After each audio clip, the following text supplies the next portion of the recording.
صدیوں کے فاصلے بھی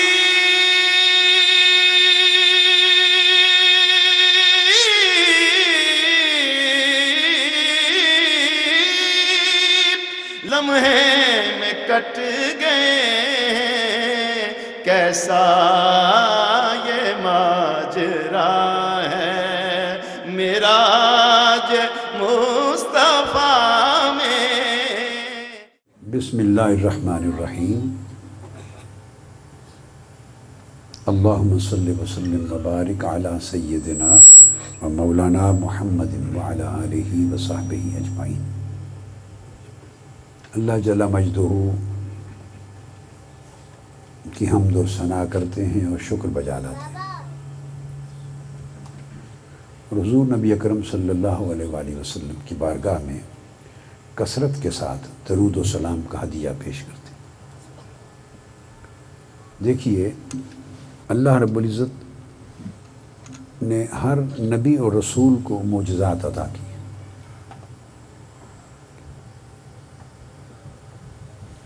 اور جتنے معجزات اللہ تعالیٰ نے 1,24,000 انبیاء علیہ السلام کو، تمام رسولوں اور انبیاء کو جتنے معجزات دیے ہیں، ان سب کا مجموعہ اور اس سے بھی کثیر معجزات حضور علیہ السلام کو عطا کی۔ معجزات جو حضور علیہ السلام کو عطا ہوئے وہ عدد میں بھی سب سے زیادہ، کل انبیاء کے اجتماعی عدد سے بھی زیادہ، اور مرتبہ و کمال میں بھی زیادہ۔ جتنے معجزات آقا علیہ السلام کو عطا ہوئے، ان میں سب سے بڑا معجزہ قرآن مجید، اور قرآن مجید کے بعد وہ معجزات جن کا ظہور ہوتا ہے، تو قرآن مجید کے بعد سب سے بڑا معجزہ معراج کا ہے۔ آپ سمجھ گئے؟ چاند کو 2 ٹکڑے کرنا بھی اس کے بعد آتا ہے اپنے رتبے میں، چونکہ وہ معجزہ ایسا ہے جس میں اس اینڈ پر بھی مخلوق ہے، اس اینڈ پر بھی مخلوق ہے۔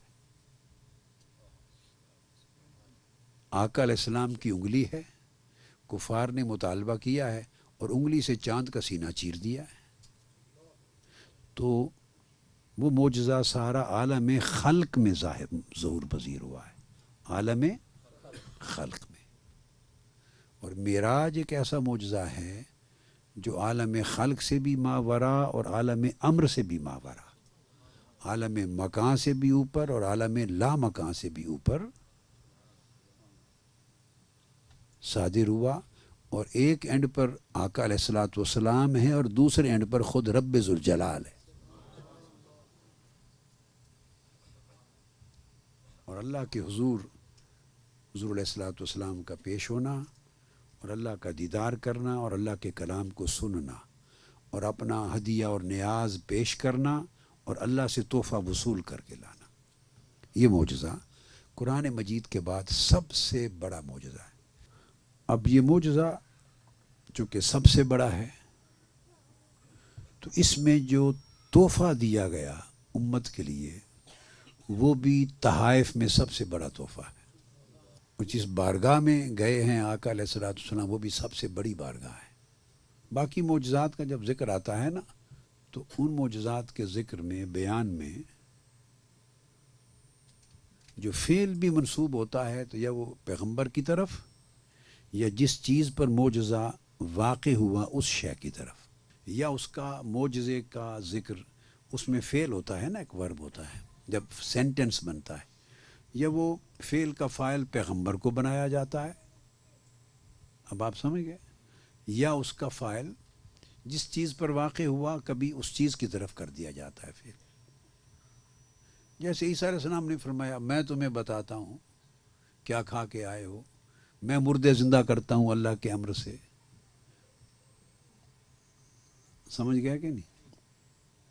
میں پرندے بنا کے اڑاتا ہوں اللہ کے امر سے، تو میں کرتا ہوں، میں اڑاتا ہوں، تو یا اللہ پیغمبر کی طرف کرتا ہے، یا اسی چیز کی طرف کرتا ہے جس کے ساتھ متعلق ہے۔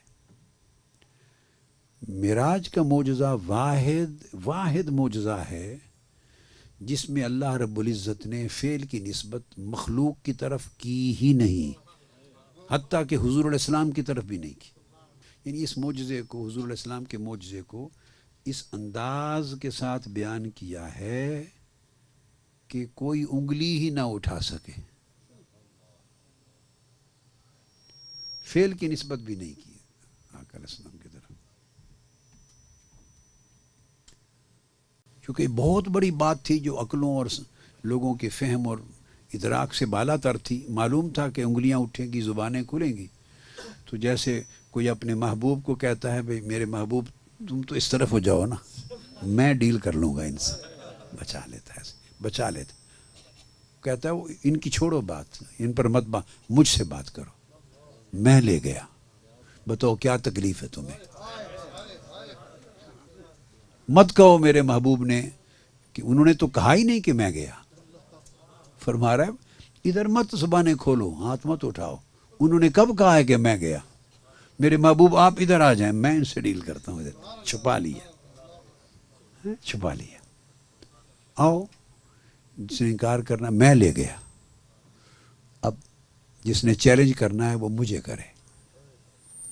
یعنی اس معجزے کا ذکر اس انداز اور اس شان کے ساتھ کیا. آپ سمجھے نا بات کو؟ اتنا بڑا معجزہ، اتنی بڑی عظیم بارگاہ میں حاضری، تو جو اللہ پاک نے تحفہ دیا، صاف ظاہر ہے اس سے بڑا تحفہ عالم خلق و امر میں کائنات میں کوئی اور ہو سکتا ہے؟ نہیں ہوتا. ٹھیک ہے. محبوب حقیقی اللہ وہ تحفہ دے اور ہمارے محبوب آقا علیہ السلام وہ تحفہ لے آئیں اور ہمیں دیں اور ہم اس کو قبول نہ کریں، تو بولیے ہمارا حال کیا ہوگا؟ یہ تھی نصیحت جو سمجھانا چاہتا. اللہ پاک وہ تحفہ اس بارگاہ سے بھیجے اور آقا علیہ الصلوۃ والسلام وہ تحفہ لے کر آئیں سب سے بڑے معجزے میں، اور امت کو عطا کریں اور ہم اس کو پریکٹیکلی ایکسیپٹ نہ کریں، اپنی لائف میں انفورس نہ کریں، تو اس سے بڑی بھی ناقدری کوئی ہوگی؟ اور آقا علیہ الصلوۃ والسلام کے ساتھ اس سے بڑی کوئی بے وفائی ہوگی؟ اور اللہ کے ساتھ بے وفائی ہوگی؟ سو اس معراج کی رات، اور وہ تحفہ کیا ہے؟ وہ نماز کا تحفہ دیا. وہ تحفہ کیا دیا؟ نماز کا. جب آقا علیہ الصلوۃ والسلام اللہ رب العزت سے ملاقات کر کے واپس چلے تو مانگا باری تعالیٰ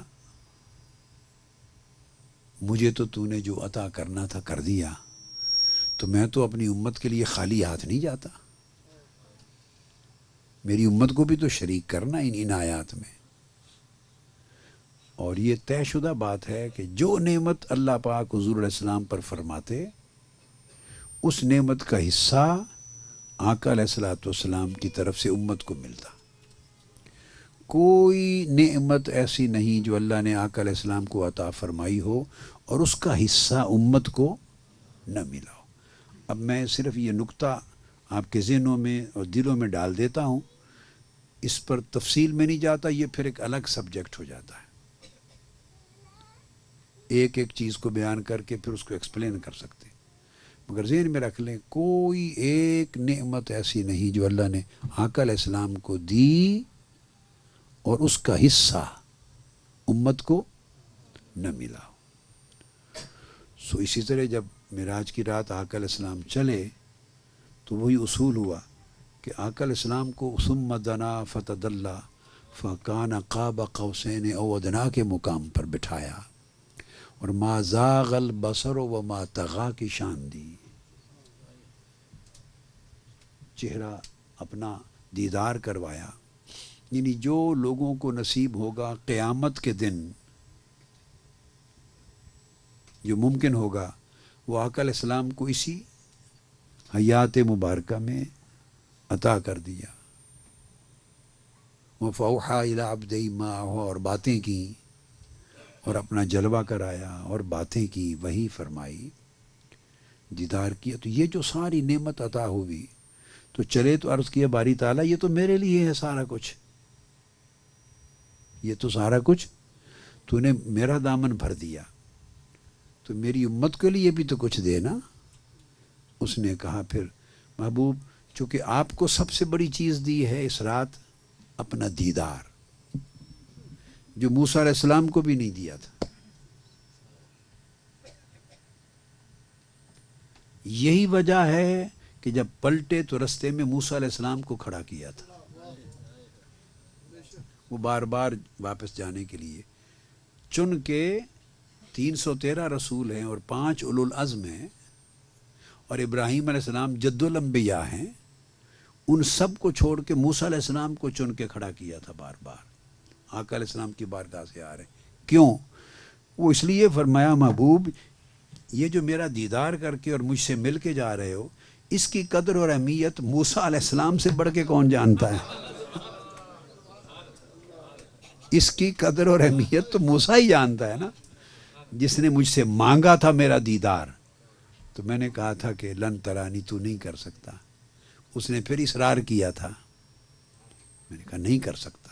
پھر اصرار کیا تھا، میں نے کہا اچھا ایک تجلی پھینکتا ہوں طور پر، تو دیکھ لینا اگر وہ رہ گیا تو تم بھی کر لو گے. تو صرف تجلی کے اثر سے بے ہوش ہو گئے تھے. تو میرا دیدار میری ذات کا کرنا اور ما زاغ البصر وما طغی، آنکھ جھپکے بغیر تکتے رہنا، اس کی قدر و منزلت موسیٰ علیہ السلام سے بڑھ کر کون جانتا ہے؟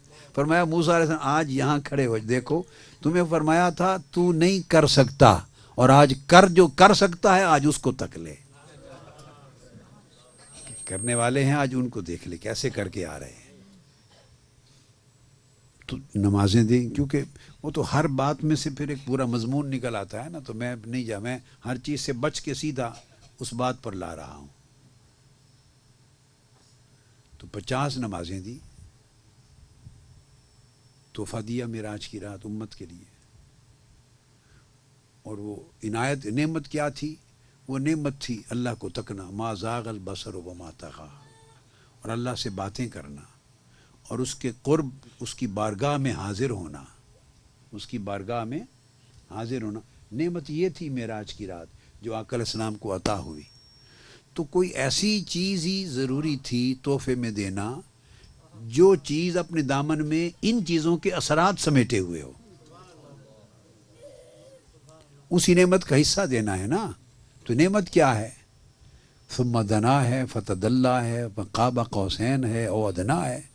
خدا کا قرب ہے، خدا کے حضور کی حاضری ہے، اللہ کا دیدار کرنا ہے اور اس سے کلام کرنا ہے اور اس کی میٹھی میٹھی باتوں کو سننا ہے اور آپس میں مکالمہ ہے اور اس کو تکنا ہے. نعمت تو یہ تھی. تو اب اس میں سے حصہ دینا تھا امت کو، اس نعمت میں سے حصہ دینا تھا. تو کوئی ایسی چیز ہی دینا ضروری تھی جس چیز کے دامن میں یہ ساری جو نعمتیں ہیں اس کا حصہ شامل ہو. آپ سمجھ گئے بات کو؟ سارے آپ کی سمجھ آ رہی ہے؟ ایک ایسی چیز دینے کی ضرورت تھی جس میں یہ ساری چیزیں اکٹھی ایک پیکج میں آ جائیں اور اس کا حصہ، اس کی جھلک، ریفلیکشن اکٹھی ہو جائے. تو اللہ رب العزت نے فرمایا کہ ایسی چیز دیتا ہوں محبوب کہ جو کچھ آج رات تمہیں تمہاری شان کے لائق ملا ہے، اب اس میں سے ہر نعمت کا حصہ تمہاری امت کی حیثیت کے مطابق اس کے اندر سارا ڈال دیا ہے. اب جو اس نماز سے جتنا شغف پیدا کر لے اس پر یہ ساری کیفیتیں اتنی کھل جائیں گی. جو اس نماز سے جتنا شغف پیدا کرے گا اس پر وہ کیفیتیں اتنی ہی کھلیں گی. مگر ایک یہ سارا کچھ سمیٹ کر اس نماز میں ڈال دیا ہے. اس لیے آقا علیہ السلام نے فرمایا الصلاۃ معراج المومنین، کہ نماز میری امت کے مومنوں کی معراج ہے. اس میں بڑا راز ہے، بڑا راز ہے. کیا؟ میری امت کے مومنوں کی معراج ہے. اس نماز کو معراج فرمایا. اور پھر توجہ طلب بات یہ ہے کہ جو بات موسیٰ علیہ السلام جان رہے ہیں کہ حضور کی امت نہیں پڑھ سکے گی 50 نمازیں، بڑا مشکل ہوگا، وہ اللہ پاک خود نہیں جانتے؟ یہ سارا جو پورا پریکٹس کرائی جا رہی ہے ایکسرسائز، اس کی ضرورت کیا ہے؟ پہلے 50 دینی اور اینڈ پر 5 ہی کرنی ہے، کیوں؟ اس میں اللہ پاک نے یہ فرمایا کہ اس نے چاہا محبوب اگر یہ کیفیت لی ہی ہے تو وہ نعمت آقا علیہ السلام کی صرف یہ نہیں تھی کہ وہاں پہنچ کر دیدار ملا اور کیفیت ملی اور قرب ملا اور حضور ملا اور مکالمہ ملا. نعمت صرف یہ نہیں تھی کہ اگر وہ ملے اور واپس پلٹیں تو آقا علیہ السلام سے یہ سب کچھ کٹ جائے. صرف وہاں ملا اور جب واپس آئیں پلٹ کے اپنے گھر تو اس میں سے کچھ بھی باقی نہ رہے تو پھر وہ نعمت کیا ہوئی؟ نعمت جب دی جاتی ہے تو پھر وہ دی جاتی ہے، پھر رہنے کے لیے دی جاتی ہے، جس کو دی اسی کے پاس رہے. تو آقا علیہ السلام کو نعمت جو ملی اب وہاں تو ہوا، مگر وہ اس لیے نہیں تھا کہ پلٹ کے جائیں گے تو اب یہ ملے گا، نہیں. اب آقا علیہ السلام کو اصل نعمت یہ تھی کہ یہ حال اور مقام عطا کر دیا تھا کہ محبوب یہ جو کعبہ قوسین پہ بٹھا کے سب کچھ دے دیا ہے. اصل نعمت یہ ہے کہ اب آپ پلٹ کے بھی جائیں گے تو چاہے مکہ کی گلیوں میں رہیں، چاہے طائف میں جائیں دعوت دیں پتھر چلیں، چاہے ہجوم سے خطاب کریں کوئی صفا پر، خواہ 1.25 لاکھ سے خطاب کریں، خواہ جہاد میں جائیں، غزوہ بدر ہو، احد ہو، حنین ہو، بھلے لوگوں کے ساتھ لین دین کریں، گھر میں بیوی بچوں کے ساتھ فیملی میں بیٹھیں، باہر اپنی سوسائٹی کے غلاموں سے ملیں،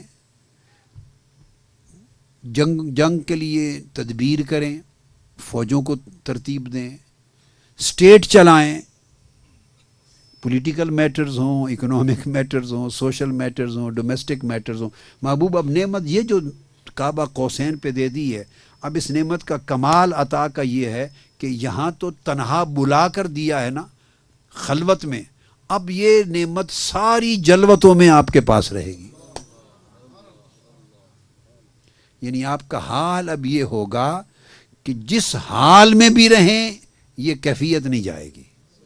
اب آپ کو سمجھ آئی؟ اب یہ چیز سمجھ میں نہیں آنے والی، انہی کو سمجھ میں آئے گی جو اس حال میں داخل ہوں گے کہ اب یہ کیفیت دے دی ہے محبوب کو. وہ جو معراج کی رات کعبہ قوسین ادنیٰ پہ تھی محبوب، اب وہ فرش پہ چلتے پھرتے جہاں جائیں گے تو قلب کا باطن کا حال وہی رہے گا. یعنی اب آپ کے قلب کو ثم دنا فتدلی فکان کعبہ قوسین بنا دیا ہے، قلب اطہر کو کعبہ قوسین بنا دیا ہے، روح کو او ادنا بنا دیا ہے، اور آپ کے اندر کے حال کو ما زاغ البصر و ما طغی بنا دیا ہے.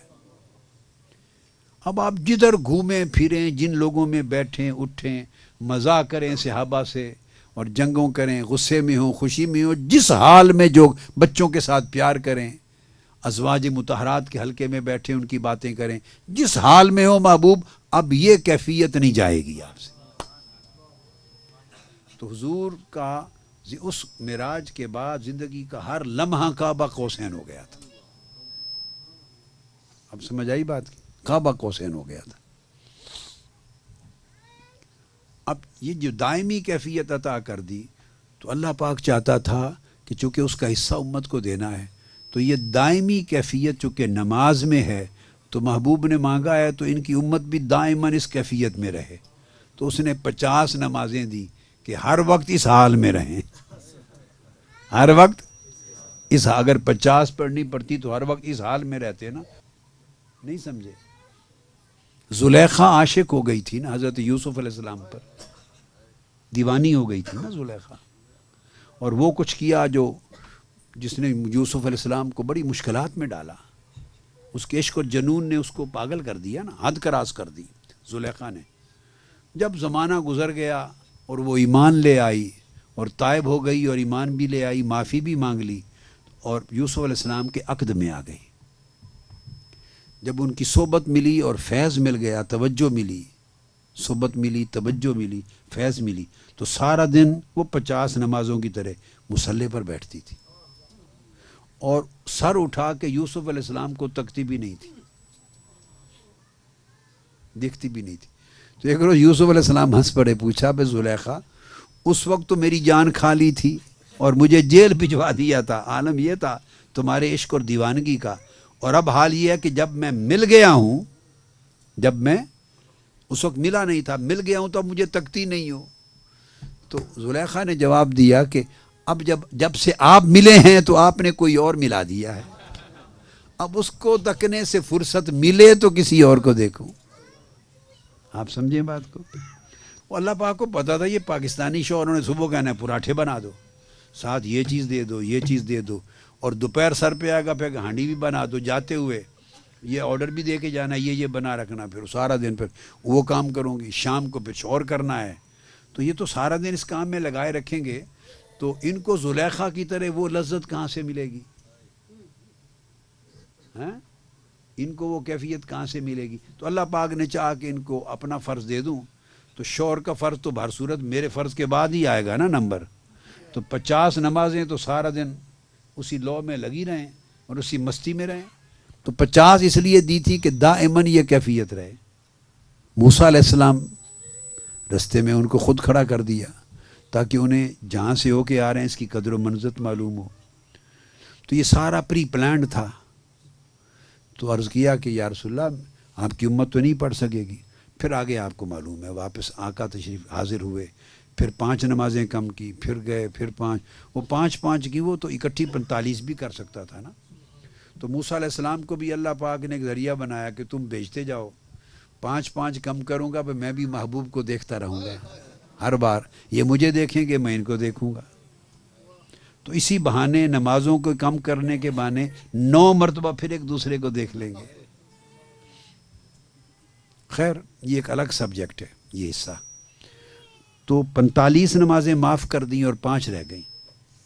جب 5 رہ گئیں تو اللہ پاک نے فرمایا کہ میں اپنا فیصلہ بدلہ نہیں کرتا، جو میں نے کہہ دیا وہ بدلہ نہیں کرتا، سو اب فیصلہ یہ ہوا کہ پڑھو گے 5 اور اجر 50 کا ہی رہے گا۔ پڑھو گے 5، پڑھنے کے لیے 5 رہ گئیں، اور وہ جو اس کے اثرات اور برکات ملنی ہے نا اور اجر و ثواب ملنا ہے کیفیت، وہ 50 کا ہی رہے گا۔ کیفیت یہ ہوگی جیسے تم نے 50 پڑھی، ٹھیک ہے سمجھ آئی، 50 ہی رہیں گی۔ تو اللہ رب العزت نے تحفہ دیا، 5 نمازیں کر دی پڑھنے کے لیے، اور اس کی جو کیفیات اور برکات اور اثرات اور اجر اور ثواب وہ 50 کا برقرار رکھا۔ گویا صبح سے شام تک کوئی آدمی اسی حال میں لگا رہا، 5 پڑھ کے سارا دن رات گویا اسی حال میں رہا۔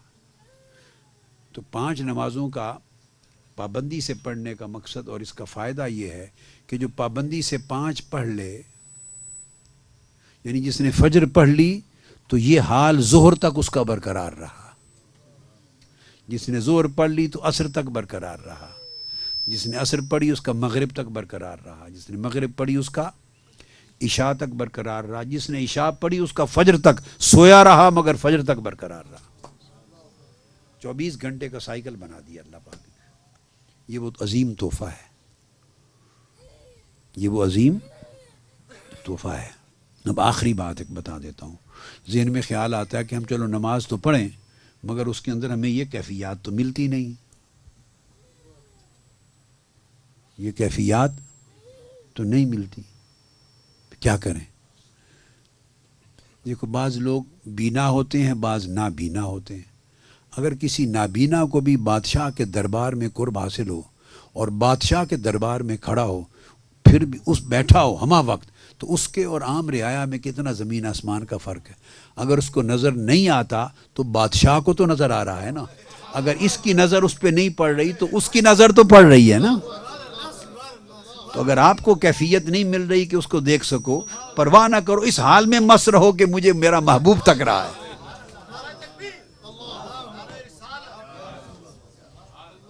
تو عاشق اسی پر مر جاتا ہے، اسے کیا غرض؟ اگر وہ محبوب کو نہیں دیکھ سکتا تو نہ صحیح، اگر اتنا یقین ہو جائے کہ میرا محبوب اس وقت مجھے دیکھ رہا ہے تو عاشق کو اور کیا چاہیے؟ تو نماز وہ کیفیت ہے کہ اگر آپ نہ دیکھ سکیں تو وہ لمحات ہوتے ہیں جس میں وہ خاص طور پہ نگاہ ڈالتا ہے، آپ کو تکتا ہے تو اور کیا لیتے ہیں؟ بھلے آپ کو وہ کیفیت ملے یا نہ ملے مگر وہ تو تک رہا ہے نا. سو اس کا تصور کر کے آنکھیں بند کر کے اس تصور میں مست رہیں. کیا اس میں مست رہیں کہ 5 مرتبہ اگر باقی اوقات میں کسی کو نصیب نہیں ہے، کئی وہ بھی ہیں کہ ان کو ہر لمحہ تکتا ہے، ایسے بھی ہیں جن کو وہ ہر لمحہ تکتا ہے اور یاد کرتا ہے. لیکن اگر یہ کیفیت نہ بھی ہو تو کم سے کم اس پر ہی خوش رہو کہ 5 وقت ایسے آتے ہیں کہ جب میں وضو کر کے مصلے پہ کھڑا ہوتا ہوں اور وضو کر کے مصلے پر کھڑی ہوتی ہوں تو 5 وقت دن میں ایسے آتے ہیں کہ وہ اللہ پاک ڈائریکٹلی مجھ کو تکتا ہے. اس سے بڑھ کے اور کیا چیز ہے؟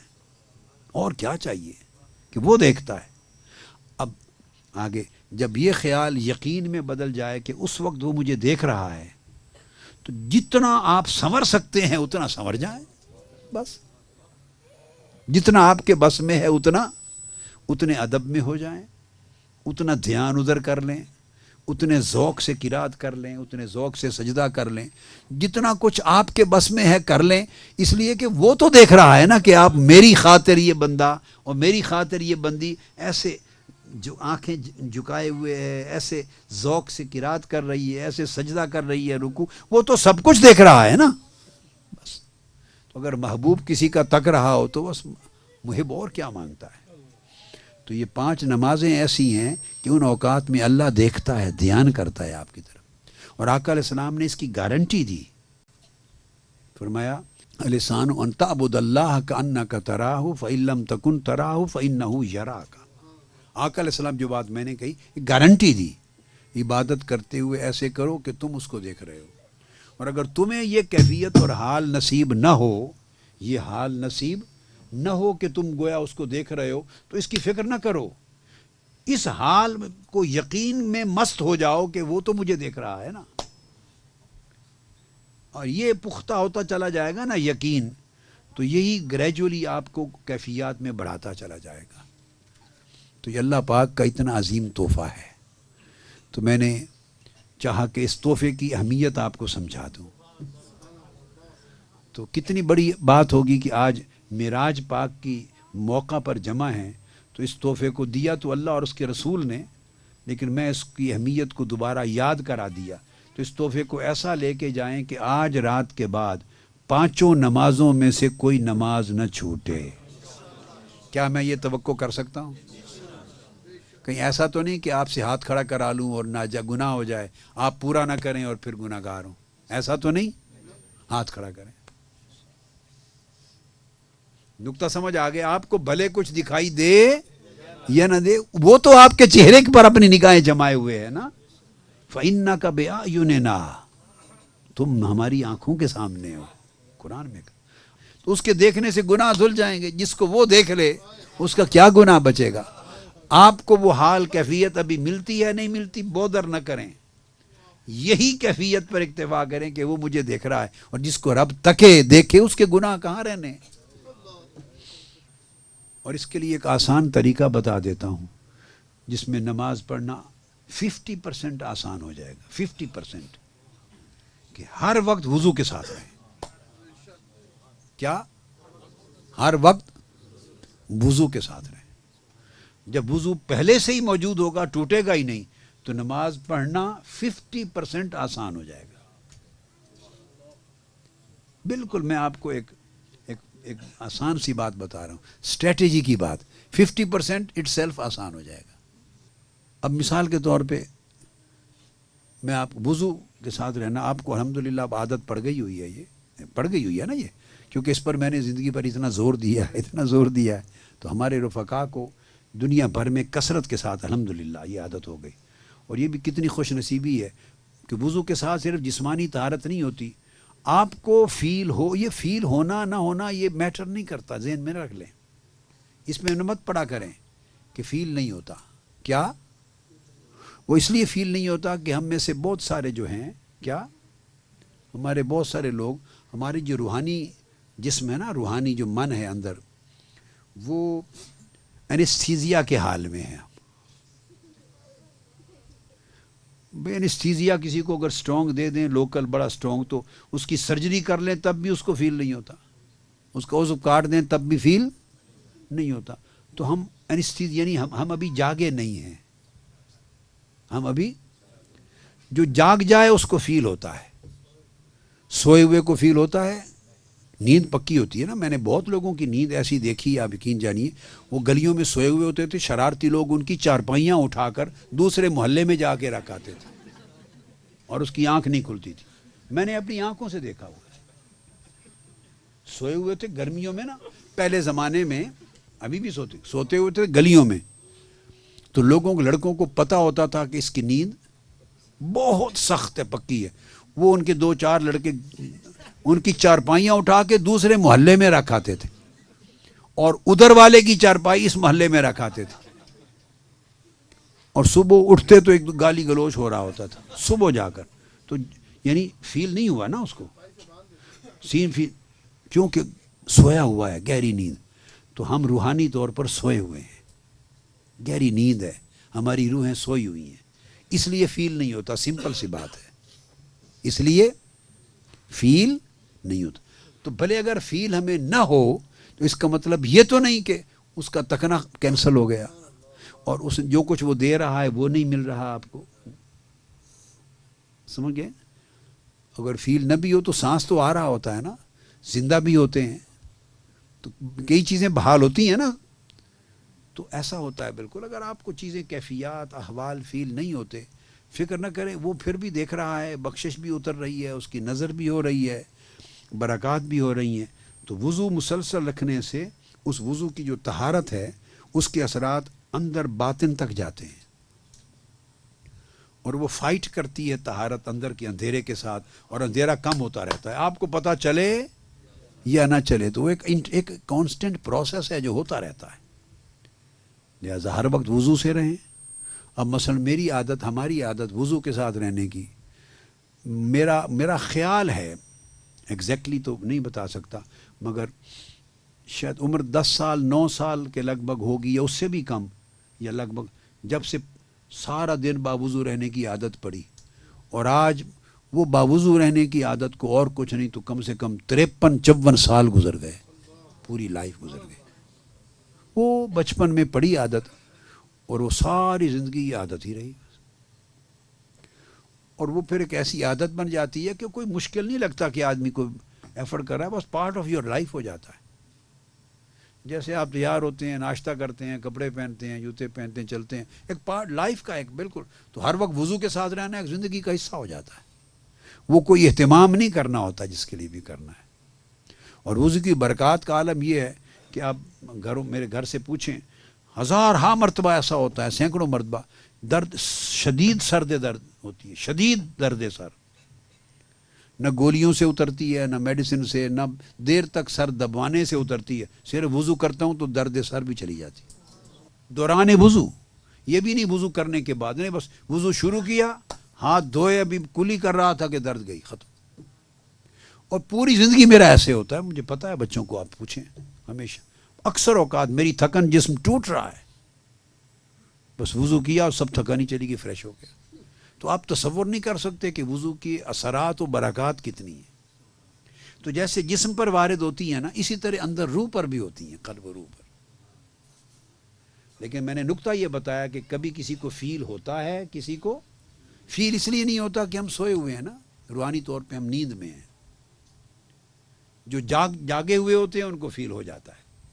مگر اس کا معنی کبھی نہ لیا کریں کہ چونکہ فیل نہیں ہوتا مجھے تو لہٰذا ہم نہ پڑھیں. نہیں نہیں نہیں، وہ آپ کے اینڈ پر اگر فیل نہیں ہوتا تو کچھ نہیں، ادھر سے تو ہو رہا ہے نا سارا کچھ. تو دیٹ از مور دین انف. اور لکھا بھی جا رہا ہے اور وہ تک بھی رہا ہے. تو یہ تھا آج کا تحفہ. اللہ رب العزت اس کے اوپر قائم رکھے آپ سب کو. پھر آپ پابندی سے جب نماز پڑھیں اور آپ کی نیکیوں کے باعث، میں جو کہ بہت گناہ گار ہوں، تو میری بھی دوزخ سے بچاؤ کا شاید سامان بن جائے، آپ کی نیکیوں سے بخشش کا سامان بن جائے آپ کی. وما علینا الا البلاغ.